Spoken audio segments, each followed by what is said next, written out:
Klevis Kaso, drejtuesi i Ujësjellës Kanalizime rajoni Vlorës, prezantuar publikisht për mediat, në fjalën e tij Kaso evidentoi disa prej problematikave në rrjetin e ujit të pishëm në qytet, duke theksuar se këtë detyrë ka marrë si përgjegjësi personale. Sipas tij, përgjegjësia qëndron në përmirësimin e furnizimit me ujë të qytetit dhe në ndryshimin e qasjes së institucionit edhe ndaj qytetarëve. Kaso premtoi gjithashtu investime të reja sa i përket rrjetit të ujit të pishëm, si në qytet, ashtu dhe në fshatrat të Vlorës. Një përgjegjësi personale, po gjithashtu dhe politike për të përmirësuar shërbimin ndaj qytetarëve të tre bashkive që ky institucion përfaqëson, siç është Bashkia e Vlorës, Bashkia e Imarës dhe Bashkia e Selenicës, në bashkëpunim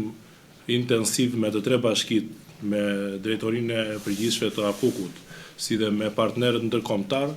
në përditshmërinë tonë do të performojmë për të rritur cilësinë e shërbimit, për të qenë sa më pranë konsumatorëve dhe për të ndihmuar rrjetin që të gjithë e dimë që ka problematika të caktuara në fusha të caktuara në qytetin të Vlorës, në të Imarës dhe të Selenicës, por ashtu siç e theksova, me partnerët, me drejtorinë e përgjithshme, me bashkitë, me rentabilitetin që kjo ndërmarrje ka filluar të ketë tani më, do të përkthehen të gjitha në investime për të mirën e qytetarëve dhe ta largojmë atë ndjesi që ka pasur konsumatori ndaj ndërmarrjes së ujësjellës kanalizimeve Vlorë. Në vijim të fjalës së tij, Klevis Kaso u ndal dhe te projekti ujësjellësit të Vlorës, duke bërë të ditur se puna vijon dhe se deri në 5 maj pritet të përfundojë riasfaltimi i segmenteve rrugore. Sipas tij, ka mbetur vetëm lidhja e rrjetit në disa lagje të qytetit. Për sa kohë kam krijuar menjëherë kontakt me administratorët e firmave që po operojnë në qytetin e Vlorës, dhe së bashku me Bashkinë e Vlorës po bëhet është bërë një grup pune për të mbyllur asfaltimet deri në 15 maj. Ky është deadline-i që kemi vendosur për të kapur sezonin turistik dhe të qenë sa më gati për të pasur një infrastrukturë shumë të mirë, të ndihmuar nga ujësjellësi në bashkëpunim me Bashkinë e Vlorës. Projekti është drejt përfundimit, po lidhen nyjet kryesore me fjalë popullore me lagjet dhe pastaj do të kalojmë në fazën e lidhjes me konsumatorët. Kaso bëri me dije se projektet që po kryhen dhe që do të vijojnë përfshin ndërtimin e rrjeteve të rinj për Adhimën, fshatin Zvërnec dhe për Akërnin. Objektivi është përmirësimi në përditshmëri,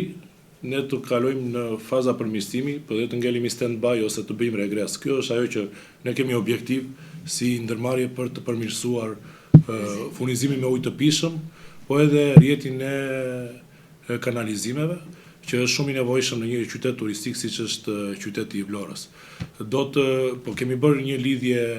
të re për përmirësimin e ujit që do të shkojë në fshatin Radhim, që është një fshat shumë turistik dhe pritet që të ketë një prurje shumë të mëdha turistike të njerëzve që do të vinë gjatë stinës së verës. Kemi projektin e Pursit të Mezinit që ka qenë një nga lagjet problematike dhe që vuan shpesh me furnizimin e ujit të pishëm, sidomos në stinën e verës, por Akuku ka shumë projekte të mëdha për përmirësimin e të gjithë ujësjellës kanalizimeve Vlorë si rajon, që do të thotë dhe në pjesën turistike përtej Llogaras. Në pjesën turistike Zvërnec kemi një projekt me Bashkinë e Milanos që po implementohet për të rritur performancën për një nga skajet e qytetit. Po lidhet me ujë të pishëm aeroporti i Vlorës. Të gjitha këto janë projekte që po bëhen njëkohësisht dhe do të duan pak durim nga ana e konsumatorit, qytetarëve, për të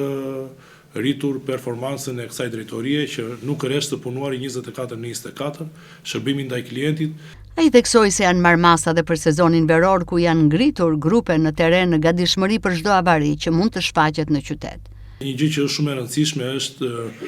kemi bërë një plan masash për sezonin turistik që të kemi gatishmëri absolute 24/24, por dhe ndërhyrja ndaj avarive që ndodhin në qytet. Kemi grupe të posaçme që do të reagojnë në kohë shumë të shpejtë